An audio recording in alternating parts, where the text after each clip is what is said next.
New normal life and economy could be here for 9 months, warns Thai Prime Minister on Tuesday. Life in Thailand reopens to a new normal existence with the effects of the virus expected to be with the kingdom for 6 to 9 months, according to Thai Prime Minister Prayuth Chan-ocha on Tuesday. He was speaking as a nervous public and health officials strive to get the country back to work.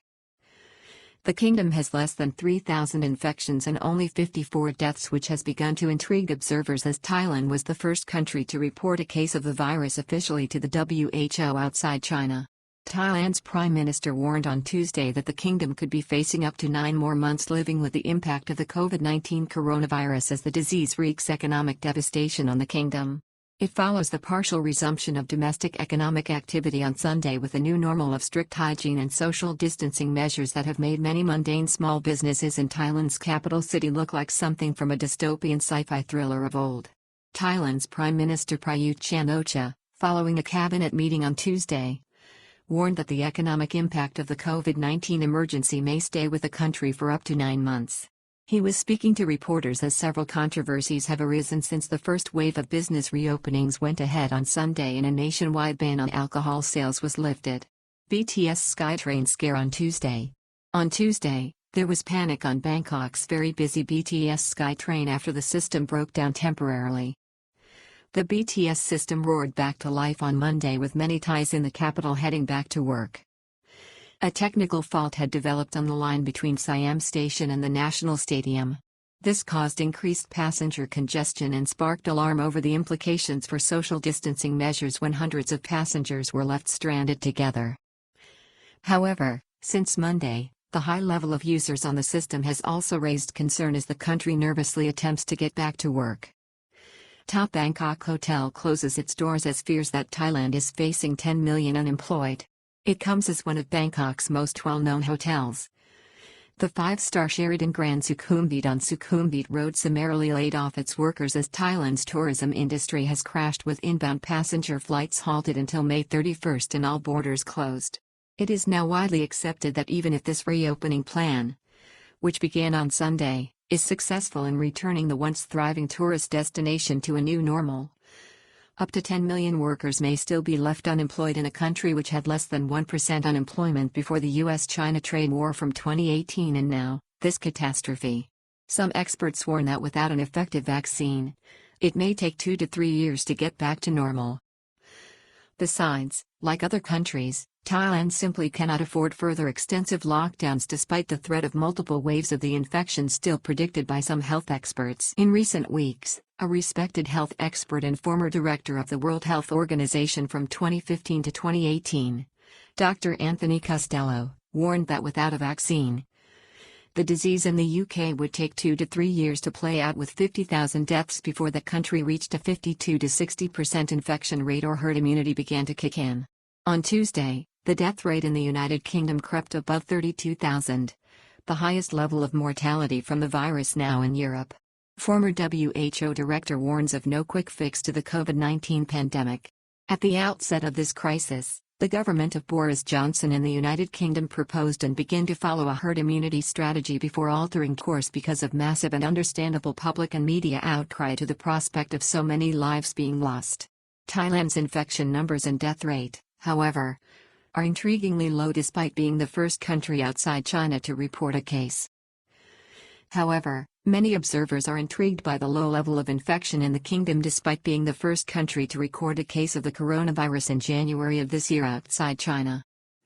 The kingdom has less than 3,000 infections and only 54 deaths from the disease to date. It currently ranks 62nd in the world by the number of infections and 70th by the number of deaths from 214 countries.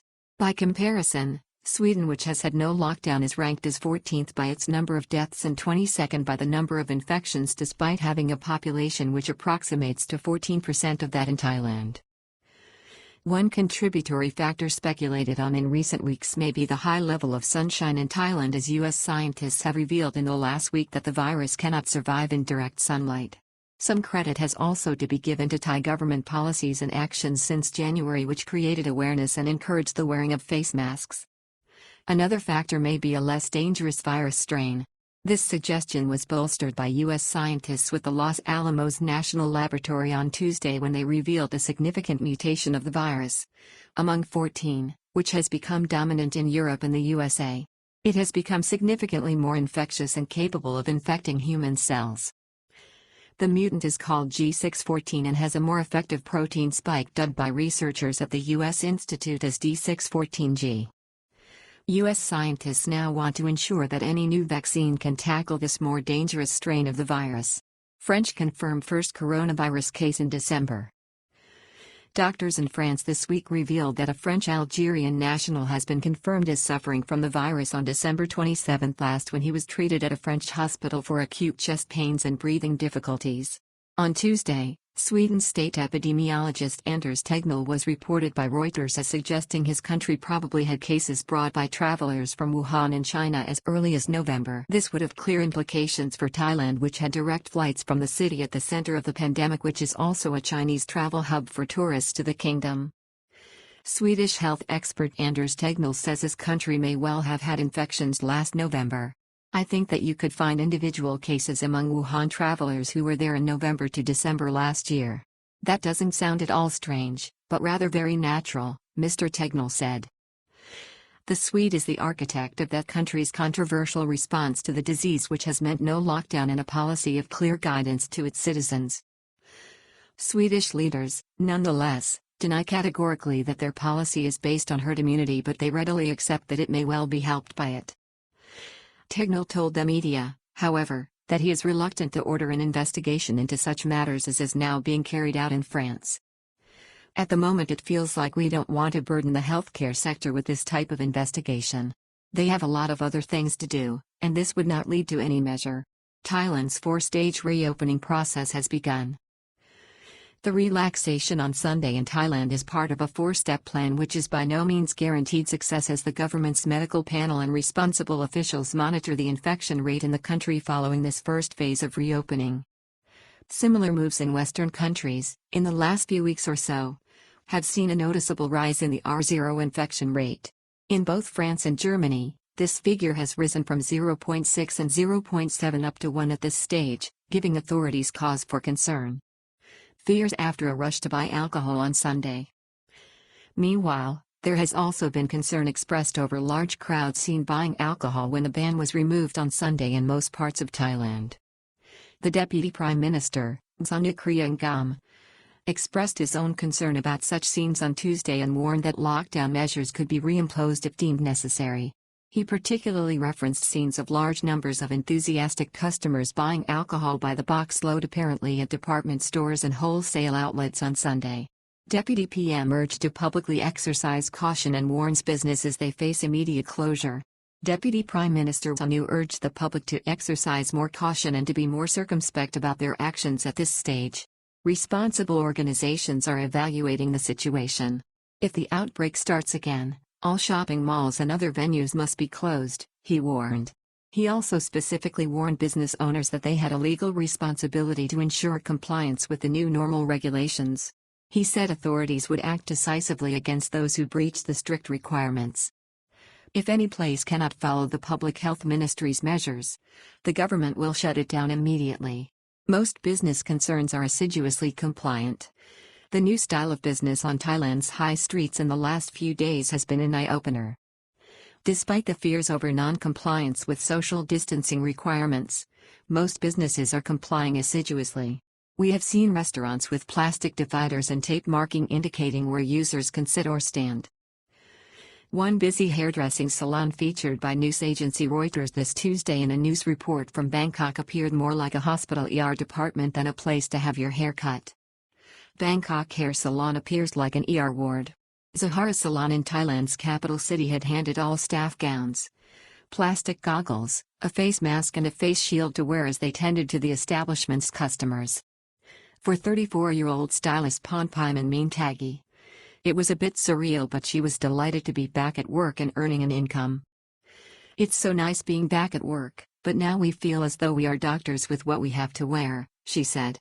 Only 4% of business concerns not in compliance. While the government's medical team is monitoring for signs of an advance of the infection with raised activity levels, The Center for COVID-19 Situation Administration or CCSA has also been monitoring compliance with the new orders to business. Top spokesperson, Dr. Thailand Viswanuyothan, revealed that over 9,300 businesses have been reviewed and it appeared that 96% were following the government's guidelines. Of the 4% who were discovered to be not complying or 351 concerns, many were restaurants which had a higher 6.1% non-compliance rate and accounted for nearly 61% of those found to be outside the scope of the regulations. The government also reviewed department stores, markets, retail outlets and salons. They found a non-compliance rate of 1.5% for the retail sector and 3.1% for hair salons. Royal Thai police and officials are monitoring business concerns throughout the kingdom. The Royal Thai police have also been called in to supervise business concerns and outlets throughout the country to hold back the virus. Police Colonel Krishna Padanakaran, deputy spokesperson for the Royal Thai Police, said that while more than 350 business concerns were found to be in non-compliance, a further 2,600 or nearly 28% have been given warnings and advice by officials on how to comply with the government regulations. The senior police officer pointed out that all premises must check the temperature of all customers in addition to hygiene and social distancing measures to be taken within the premises. He echoed Deputy Prime Minister Zanu when he warned that local officials have the power to close such establishments immediately if required. Further reading. Top Thai executives roll out plans but ultimately herd immunity may be the basis for recovery.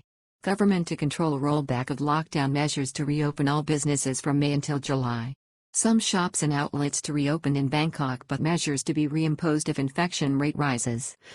UK ex-WHO director warns of 2 to 3 years of chaos as IMF sees Thailand as the hardest hit economy in Asia. COVID-19 electricity price reductions overshadowed by reports of skyrocketing energy bills nationwide. Australian retiree is spending his own pension money on supporting the poor during the crisis in Chiang Mai. Government begins looking at borrowing options to fund huge $1.9 trillion economy rescue package. Challenge of defeating both the health and economic emergency, a big ask for Thailand's government in crisis mode. Thailand faces a third shock after the virus if high debt and the informal economy are not prioritized. Government begins looking at borrowing options to fund huge $1.9 trillion economy rescue package. Irate self-employed go straight to the top over pernickety issues holding up COVID-19 income support payments. Different strain of virus caused the outbreak in Bangkok which plunged Thailand into a state of emergency.